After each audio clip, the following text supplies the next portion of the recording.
Welcome to the Leader Post Rider Rumblings podcast. I am Taylor Shire. He is Darrell Davis. This is episode 141 of the podcast, talking about the Saskatchewan Roughriders. And Darrell, we're talking about the Riders' first loss of the season. They fell to the BC Lions 35-20. It was close for a while, but really, I think just the high, octane offense of the Lions was too much for the Riders in their latest test. Yeah, the Roughriders actually pulled within 22-20, I think, within 2 points late in the game. And you thought, wow, they've got a chance here. But in reality, Taylor, they didn't have a chance right from almost the opening play, right? Shea Patterson threw an interception on the first play. And as a backup quarterback, that kind of changed. It seemed to change the way the Roughriders approached the entire game. They never really rebounded. They made a couple of mistakes. They allowed Vernon Adams Jr. to throw for 1,000,000 yards and Justin McKinnis to catch for 500,000 yards. So it didn't go the way they wanted, but you knew that was going to happen. There's no way a team in the Canadian Football League is going to go 18-0. So they came back to earth a little bit, but what do they learn from it, I think, is the big thing now. Yeah, and I was sort of hinting at it last week when we discussed on this podcast that, the biggest thing I'm going to watch for is how they respond to. I was sort of expecting a loss, given, Shea Patterson starting his second career game, the Riders on the road, haven't lost yet. BC's obviously playing well. So last week I was sort of expecting a loss. They're in the position I thought they would be in. They kept it relatively close. I mean, it was 15 points, but it was basically a one-score game until late. And I think that's a good sign for this team looking at that game, because BC could have, blown it out of the water. They only had 2 touchdowns, 7 field goals. If they, score 3 more touchdowns on those field goals and all of a sudden we're talking, it's a blowout and they're not even in it at all. Yeah, the fact that they stopped them from scoring touchdowns is pretty impressive, but the kicker outscored them, right? Shaun White's a really good kicker, but 7 for 7 in field goals, two converts as well, 23 points. So he beat the Roughriders single-handedly in terms of points. I really don't like, that's a little sidebar here, Taylor, is that I don't really like how much kickers are dominating the game anymore. And you know that I'm a proponent of moving the goalposts back to the back of the end zone, and maybe that would change the game, because kickers are making like 95% of their kicks this year, and it's really becoming a foot kicking dominated sport. And I don't like that. I want more touchdowns. But the fact the Riders held them to field goals is a good sign. They did stick with the BC Lions for quite a while. Their offense just couldn't really get on track, right? They played okay on defense, not great, but the offense never really seemed to get going. And I think it was some bad play calling and some maybe early game jitters that passed over to that team, because they just couldn't get. Shea Patterson didn't look comfortable at all the way that he had gotten better in his first start. Yeah, for me, I still think he looked better. He showed progression, and I feel like he felt. He had more, poise in the pocket, I guess, if you want to call it that. But I agree. I don't know if the play calling really set him up to blow open the game. It was a lot of, some of those medium short passes. He was picked on his first throw of the game. And I think from there, they kind of came back and said, okay, let's not go lose this game. Let's just try to keep our defense, hopefully the defense keeps us in it, and let's keep ourselves as an offense in the game. And unfortunately, they weren't able to do that because they just didn't have that sort of finishing touch. I know A.J. Otte got into the end zone a couple of times, but when they get down to the 1 yard line that first time, that eventually did end up in a touchdown after that turnover and downs. It was a pick, and then Otte got in for a second touchdown. But they just didn't. It didn't feel like it was going to be a win as they were playing along, unless something miraculous would happen, whether that's a pick six or an Alford touchdown return. So I feel like it was close, like you said, but BC basically led it wire to wire, and it felt like that too. Yeah, the Roughriders have had big turnovers all year too, right? We were talking last week about 14 turnovers led the league, and they did get a couple, but they didn't have enough miracles in them this game. They really would have had to go a little bit crazy on it. And we forget that this secondary is allowed the most passing yards, 313 per game. That's quite a bit. It's a new group back there, basically. I know that Roland Milligan's returning from injury, and they've made some changes, but it is almost a brand new defense compared to what they had last year, as they should have made some changes. But it's going to be vulnerable in a few spots, and I think it was. That I would think that Zach Collaros and Ontario Wilson, the excellent new receiver it looks like the Bombers have, are going to be licking their chops after watching how badly the Riders defended Vernon Adams and and Justin McKinnis. So they're going to be trying the same type of things against that secondary.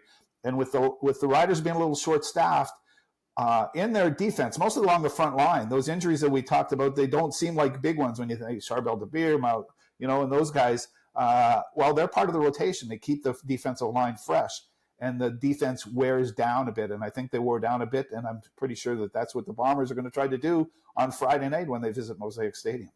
Yeah, that was one of the things, Justin McKinnis kept going up for balls and making these catches and going above defensive backs or going above the linebackers in the secondary. It wasn't like it was, complete blown coverage for all 243 yards that McKinnis burnt them for. There were a few lapses, don't get me wrong, but even Corey Mace said it after the game where, it does start on the defensive line where there was a few sort of missed assignments or not enough pressure that led to Adams getting more time. That obviously, allows McKinnis to get more open and find different pockets. So yeah, it does, for me, it does start up front. They were able to get a bit of pressure on Adams, and Anthony Lanier had a couple of sacks.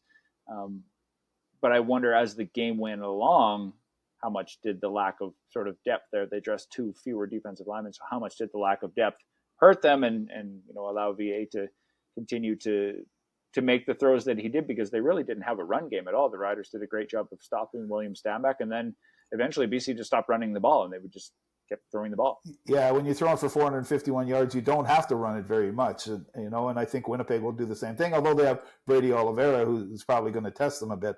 It did seem to wear it down. When you talk about Justin McKinnis, he didn't play anywhere nearly that well when he was with Saskatchewan. He was a new young player, but he's turned into a superstar with BC. It's really been impressive. Did he have to make great, tough catches? No. It seemed like he was open sometimes. Vernon Adams hit him right in the mitts a few times, too, and McKinnis didn't drop anything. The stat that was most impressive to me out of that, Taylor, it wasn't the 243 yards. It was Vernon Adams threw to him 14 times, 14 targets, and there were 14 receptions. So every time he threw to him, he connected, and that's unstoppable. What happened? Were there some blown coverages? Were there guys who just weren't capable of making the play? Were the balls thrown particularly well? It was a little bit, as you said, it was a little bit of everything, and I'm sure that there are going to be a lot of teams thinking they can try the same thing. Mm-hmm. And yeah, the score obviously could have been a lot worse. Alexander Hollins dropped what should have been an easy touchdown. So you think about a couple of drops here and there. McKinnis obviously made all of his, but if Hollins doesn't drop a couple of his, it could be worse. And the one interesting thing, I feel like a lot of people after the game were talking about, why did the Riders let go of Justin McKinnis, or why did they let him walk? He's this all-star great receiver now. He just wasn't what he was in Saskatchewan, what he is now. He was okay. He was injury prone. He got hurt a few times and was never really in the lineup. He was a first-round pick, so the talent was there. He was always there, but he just never really put it all together here. And now he goes over to BC, and it's not only opportunity, right? He's getting a lot of balls thrown his way.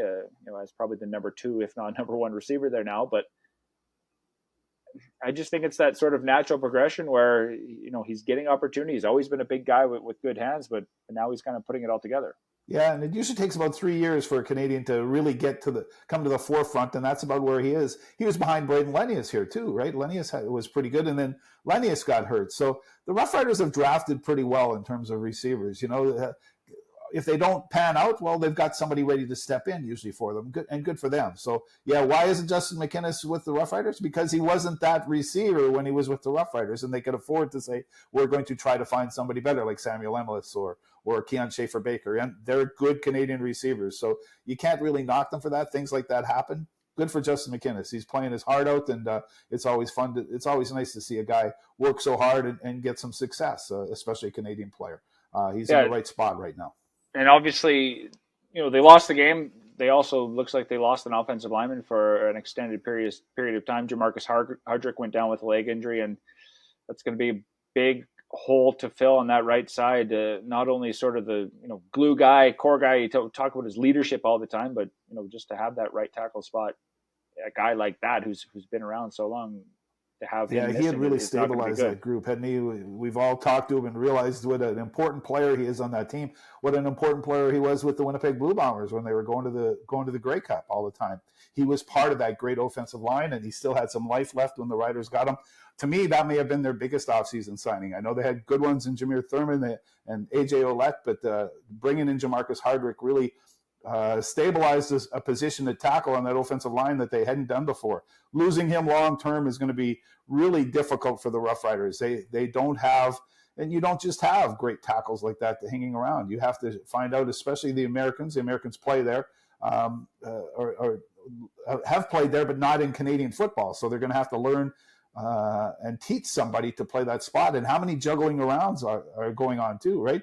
At the end of that game in Vancouver, Peter Godber was the only guy, the center, who was in the spot where he started because of the injuries.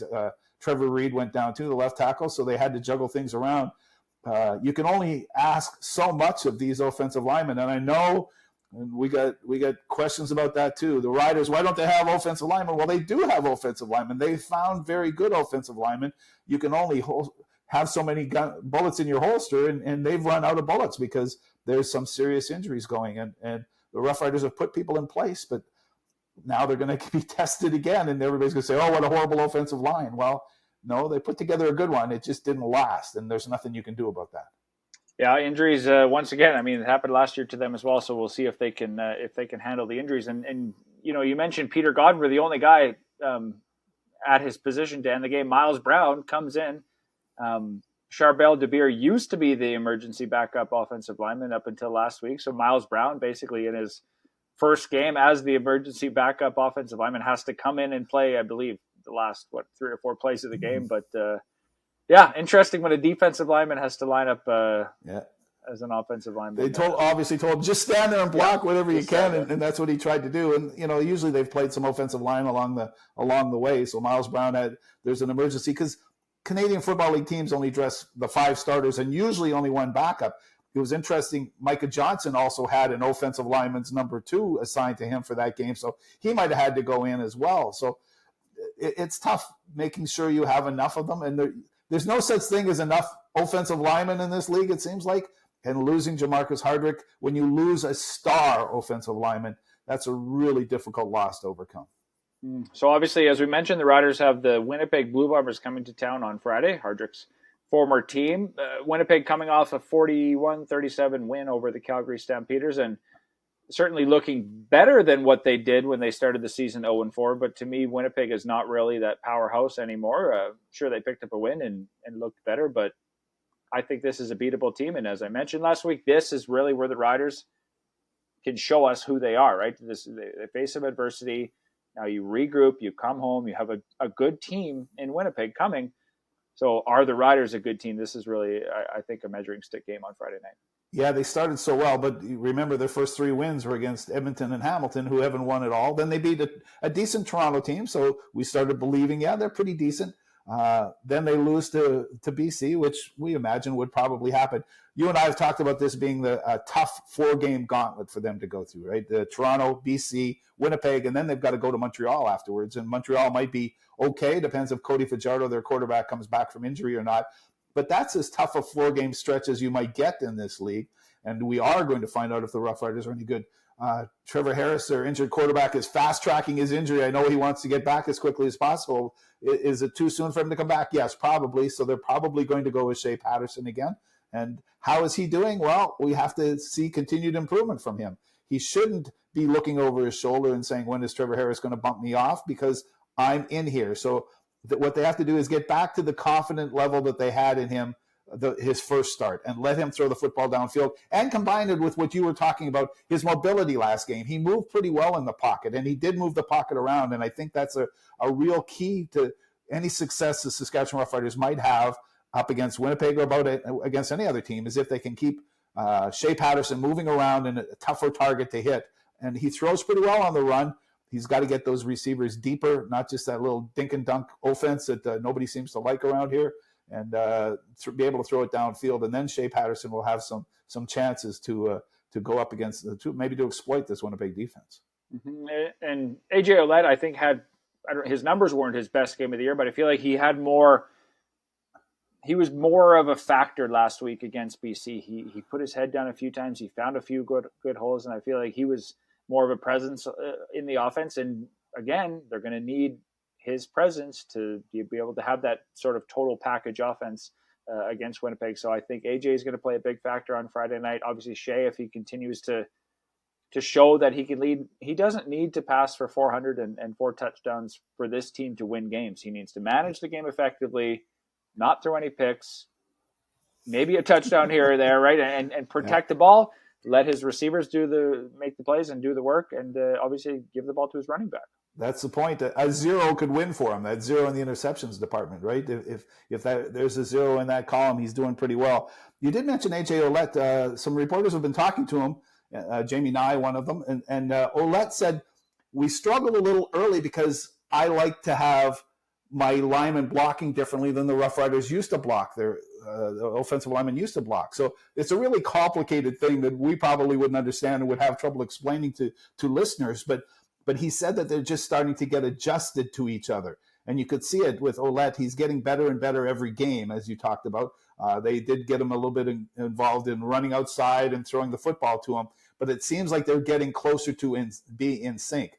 Is that going to change without Hardrick and them moving the offensive line around? Probably it will, but Otte is going to play a bigger role as this offense goes along, because he can really help Shea Patterson if he can carry the football effectively. Mm-hmm. And again, I don't mean to look too far ahead, but they're going to have Montreal in less than a week after they face Winnipeg. Montreal has a bye this week. That's going to be a tough test. Obviously, heading on the road against the Grey Cup champs is always going to be a tough match, but again, it's about how do you bounce back this week from a loss, and they're going to be in a tough spot next week, so they certainly don't want to be facing 3 straight losses, in a 3-week span. You're right. Physically, they're going to have trouble, right? As you talk about playing Montreal after a bye. Psychologically, this team's been pretty resilient, hasn't it?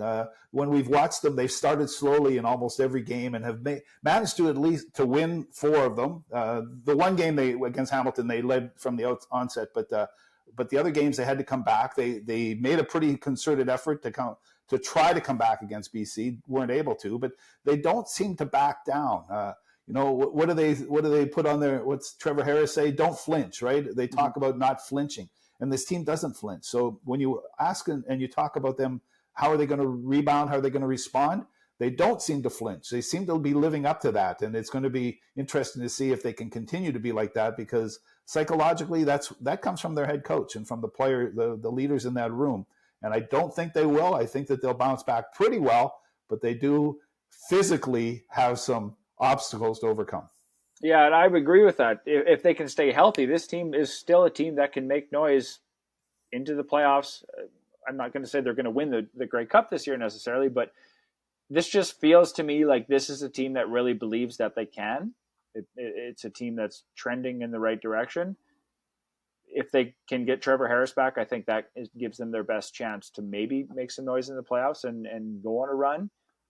But it just feels way different than last year. You have a loss. Okay, how do we bounce back? Well, we're not going to bounce back. We're going to fold it in. That was ugly last year, wasn't it? It just felt like it was, every time they had a loss, they were just down and out for the count, right? And they ended the season with 7 straight losses, but here and there throughout the season, when Harris, got hurt and they lost a few games here and there, they finally won one against Ottawa and then went back down again, and then won the sort of BC Winnipeg back to back. That was, I think, an anomaly in a strange season to be able to beat those 2 teams last year. But this team just feels different in terms of the bounce back, and even asking Corey Mace after the game, like he said, it's almost a good thing, or this can be a good thing. Hey, we got knocked out. We got punched. How are we going to get back up? We're going to learn a lot about ourselves in a loss, because it's going to make the guys hungrier, right? When you win, you sort of get comfortable and you get complacent and you don't really, we're doing all the right things, let's just keep going. Well, now they didn't do all the right things, and they have to respond. So to me, this game this weekend is really going to be an important one to see where they're at. You're right. It's been a long time since the CFL team has gone undefeated. I know what New England Patriots in the NFL were 16-0, then won 2 playoff games and lost the Super Bowl in 2007. you have to go back all the way to the Miami Dolphins in 1972. But Corey Mace alluded to being on a 16-2 team. In 2022, the Argonauts, he was the defensive coordinator, were 16-2. They didn't win the Grey Cup. 1989, the Edmonton, then the Eskimos, were 16-2, and the Roughriders beat them in the playoffs. So the Eskimos, now the Elks, didn't win the Grey Cup either. So you're not going to be undefeated. You and I have covered the Brier. We've covered the Scotties Tournament of Hearts. And what do the curlers always say? We don't want to be undefeated. We just want to lose at the right one game somewhere along this way at the right time, because going undefeated, you're bucking the odds, right? You just don't. There's no way you're going to go 18, 21-0 or something for an entire season, just like you went through an entire curling bonspiel, it seems like. So Corey Mace, I understand it. You might think that's silly for somebody to say that. No, you learn more from losing than you do from winning. And I think this was a good learning moment, as you talked about quite a bit today. This is a really good learning moment for the Saskatchewan Roughriders. Mm-hmm. And on Friday night, they'll be wearing the Obsidian green jerseys. I hope we can see the numbers from the press box on the players. Did we talk about our thoughts on the jerseys when they first released them? I had to look up the word Obsidian as I didn't watch Game of Thrones. Apparently, it's a rock more than it's a color design, because the Obsidian can be black. There's a fleck color. There's a blue color. There's a green color too, which is, to me, they just look basically black. I guess there's a greenish tinge in them, and they're kind of sharp. But there's a lot of people affiliated with this football team going way back who don't like the change in green. I think it's marketing, it's merchandise, whatever they want. We're not doing play-by-play, so I don't care what the numbers look like on it. Those poor play-by-play commentators, though, are probably going to have a little bit of trouble reading those numbers, I think, on the backs of those jerseys. Well, we'll see how they look on Friday night wearing those Obsidian jerseys. Do you like the color? I'll let you know on Friday. To me, when they're all together, I think I kind of like the black jerseys. When they wore them in the 2000s, and I was sort of hoping they would bring that all black look back, and this is really the closest that we're going to get. So I am a fan of the new jerseys, but I'll have to see them all together, running out in the field all together at the same time to really give my full assessment on them. But they get a passing grade from me. All right, and we learned what Obsidian is too, so That's cool. Anyway, thanks for chatting, Darrell, and of course, the Riders play the Bombers on Friday night.